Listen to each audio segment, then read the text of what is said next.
I know Chris for prison. I've been knowing him for years. This man had jumped in a lot of people's lane and changed their path. Even his smile is like our smile now. I created a tech program that encompasses individuals that have been incarcerated, where before they had no tech skills, and now they're able to be systems engineers.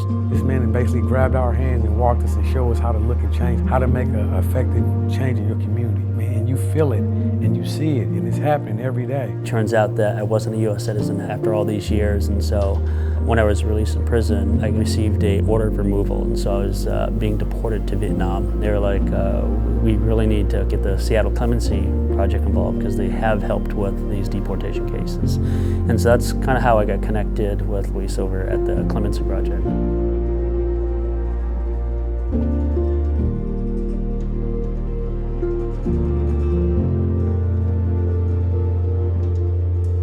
So in 2018, we got our very first client. The Clemency and Pardons Board actually called us saying, we think that you're in a position to get a volunteer lawyer for this man who is looking to get a pardon in order to avoid being deported. Once we heard that the governor had signed the pardon, that's when Northwest Immigration Project kind of took over, and they went ahead and filed all the paperwork, did the briefings for the removal of my deportation.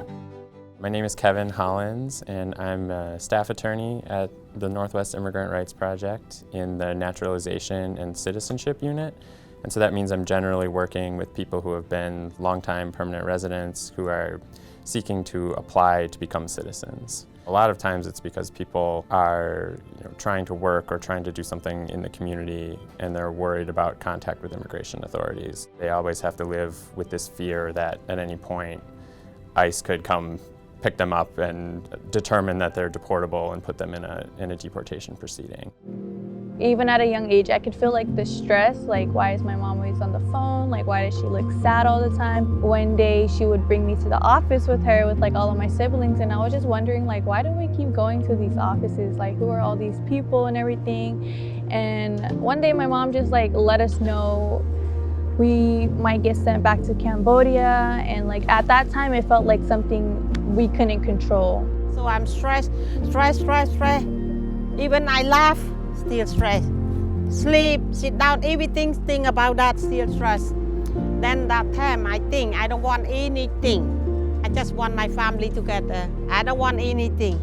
We train the lawyers, we match them with the clients who we have already screened, and then we support them through the pardon process. The post-conviction relief lawyer hands the client back to the Northwest Immigrant Rights immigration lawyer, and then the Northwest Immigrant Rights Project lawyer takes the client back into immigration court and says, we have this pardon.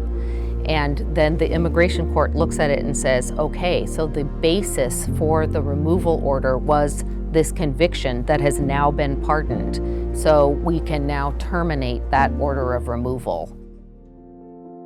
Bruce and Jennifer and John and my lawyer, Henry, they will specialists for me.